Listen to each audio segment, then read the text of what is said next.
Depuis quelques années, c'est devenu une des attractions touristiques les plus courues de Tokyo. L'événement a lieu tous les dimanches et ces deux néo-zélandaises de passage ne l'auraient raté pour rien au monde. T'as vu le type là-bas? Avec le costume? Il est super bizarre. C'est dingue, ouais. Ils vous font peur? Ouais, il y en a quelques-uns ici là-bas, un peu inquiétants. Et comment aviez-vous entendu parler d'eux? Des amis nous en avaient parlé, et c'est dans notre guide. Comme on va au zoo, ces touristes sont venus photographier d'étranges créatures. Rasta futuristes, comtesse Dracula, poupées déjantées, ils ont moins de 20 ans, sont encore lycéens et chaque semaine, ils s'exposent au regard du tout Tokyo avec fierté. Chacun a son style, ses codes, voire son propre langage. Vous pourriez nous expliquer ce signe? Oui, c'est un mélange entre gna gna, le son des chats, et happy. Ça veut dire heureux, et ça fait gnapi. Ici, il y a même des modes. En ce moment, celle qui fait le plus de dégâts, c'est la mode Lolita. Un prénom qui, curieusement, pour ces jeunes japonaises, évoque l'élégance française. C'est rococo. Notre style vient de France. On s'habille comme les petites filles françaises.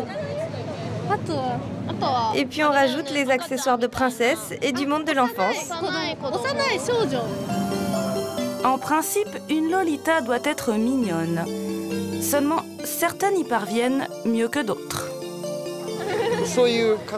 D'habitude, je suis habillé en garçon. Mais quand j'ai découvert cette mode, je me suis lancé. Et vraiment, je me sens bien au fil.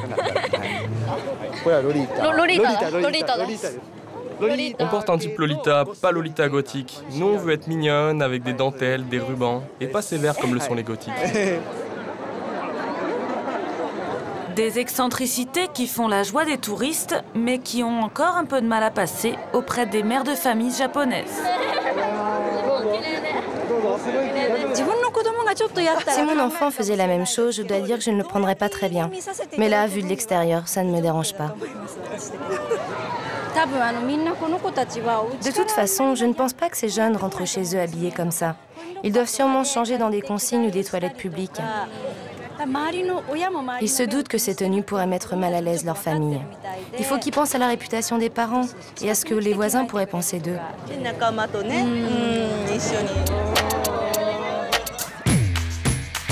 Tokyo, 30 millions d'habitants.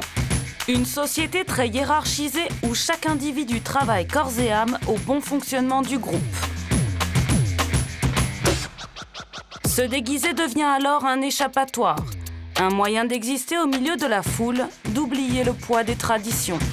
Hier encore, le phénomène ne concernait que les adolescents branchés, mais le virus gagne maintenant toutes les tranches d'âge et tous les milieux. Kaoli a 24 ans, Toru, son ami, 26. Il est vendeur dans une boutique de hi-fi. Elle est secrétaire dans une compagnie d'assurance. À leur travail, personne ne se doute de rien. Et pourtant, Kaoli et Toru sont eux aussi des adeptes du déguisement.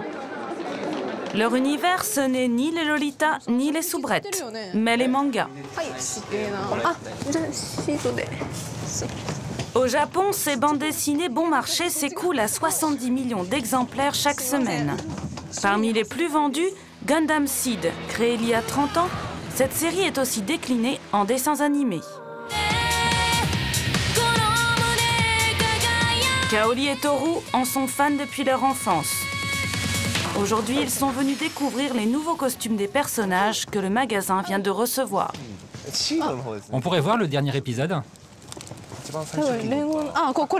C'est exactement ça. Justement, on pensait s'habiller comme ça ce soir.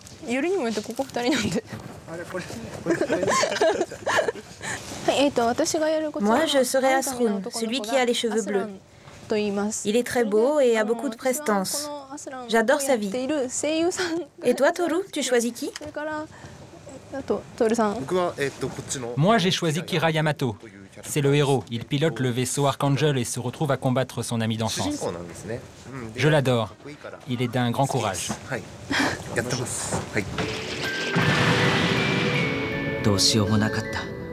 En quelques minutes, Kaoli et Toru se glissent dans la peau de leurs idoles.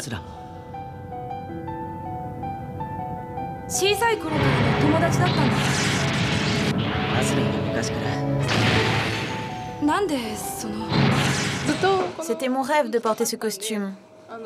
Je suis vraiment émue. Est-ce que ça peut vous coûter cher d'acheter des costumes?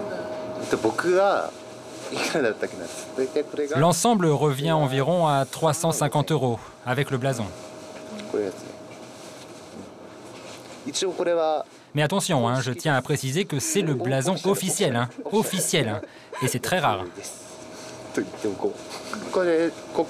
La veste, elle est à 190 €, et rien qu'avec cette perruque, j'arrive vite à 250 €. C'est vrai que c'est assez cher. Je dois économiser pour me payer ces costumes. Je suis célibataire et je vis seule, donc je peux limiter mes dépenses. J'économise surtout sur la nourriture. J'achète des produits bon marché et je ne vais presque jamais au restaurant. Contrairement aux lycéens excentriques, Kaoli et Toru, déjà dans la vie active, ne sortent jamais costumés. Même leurs parents ne sont pas au courant de leur double vie. Ils ne se déguisent que pour de grandes occasions, des soirées très sélectes dans lesquelles on ne croise que des puristes. Ce soir, chez elle, avant de sortir, Kaoli cherche sur Internet le personnage qu'elle va incarner. Il est canon, non? Il s'agit d'un humanoïde, héros d'une nouvelle série. Mais est-ce qu'on peut dire que vous êtes amoureuse? C'est clair. Je pourrais presque tomber amoureuse. En tous les cas, je le considère comme un de mes amis. C'est une façon de fuir la réalité un petit peu? Peut-être bien, oui. C'est possible. Kaoli dispose d'une vingtaine de tenues dans sa garde-robe. Et à chaque soirée, elle se choisit un nouveau déguisement. Ce jour-là, elle a donc décidé de se mettre dans la peau d'un homme. Par souci du détail, elle va jusqu'à s'aplatir les seins. Vous voulez voir un truc marrant? Si ma mère voyait ça, elle me dirait d'arrêter mes conneries et de me trouver un mari. Alors à quoi ressemblent ces soirées dont Kaoli ne parle même pas à ses parents et qui lui demandent tant de préparation? La fête a lieu dans cet immeuble de la banlieue de Tokyo. À l'intérieur, surprise. Les invités sont bien déguisés mais personne ne danse. Et pour cause, il n'y a ni DJ ni musique d'ambiance. Pas même un verre à boire. Nous retrouvons Toru et Kaoli à peine reconnaissables. Au dernier moment, Kaoli a opté pour une tenue nettement plus féminine. Le but de cet étrange rassemblement, montrer son costume et se photographier mutuellement dans des décors sommaires. Une manière plutôt sage, presque monacale, d'échapper aux codes de la société japonaise. Mais à l'autre bout de la ville, d'autres fous du déguisement sont, eux, beaucoup plus déjantés. Tous les soirs, ce restaurant situé dans un quartier résidentiel affiche complet. Secrétaires, PDG, chefs comptables viennent ici s'amuser entre collègues. Avant de se mettre à table, passage obligé par le vestiaire. Chaque convive doit se choisir un costume. Je n'y arrive pas, je suis trop gros. Ces cadres parfaitement respectables la journée louent à la demi-heure des petits salons karaoké dans lesquels ils peuvent s'encanailler à l'abri des regards.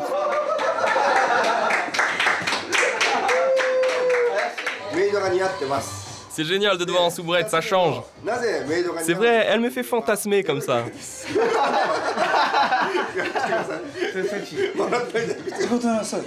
On sort tout juste du bureau. On est là pour se décharger du stress de la semaine. On travaille tous ensemble dans le domaine de la haute technologie informatique. Mais bien sûr, notre chef n'est pas là.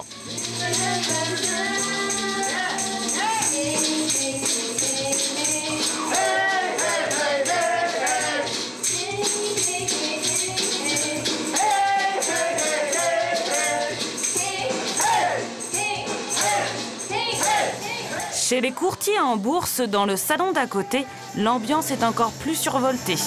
Ils ont, semble-t-il, un peu forcé sur le saké pour célébrer la fin d'une trop longue semaine.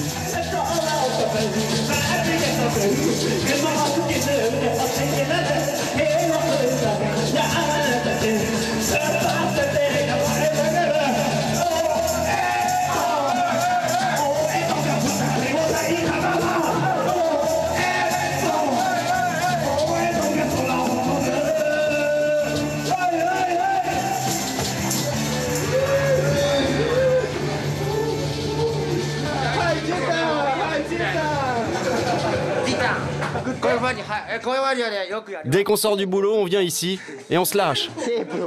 Envoyez le film à notre boîte, ça leur fera plaisir. Pour ces jeunes cadres, ce genre de soirée est l'unique moment de détente. J'ai 25 ans, je travaille 13 heures par jour. On travaille trop, beaucoup trop, tout le temps, dans un stress continu. C'est ça notre quotidien. En fait, il y a 2 moments dans notre vie où on s'amuse, le soir du Nouvel An et le jour de nos funérailles. Ouais, t'exagères, l'écoutez pas, l'écoutez pas. On s'autodétruit, c'est un cercle vicieux. Mais faut bien manger. On est des enfants prisonniers dans des corps d'adultes.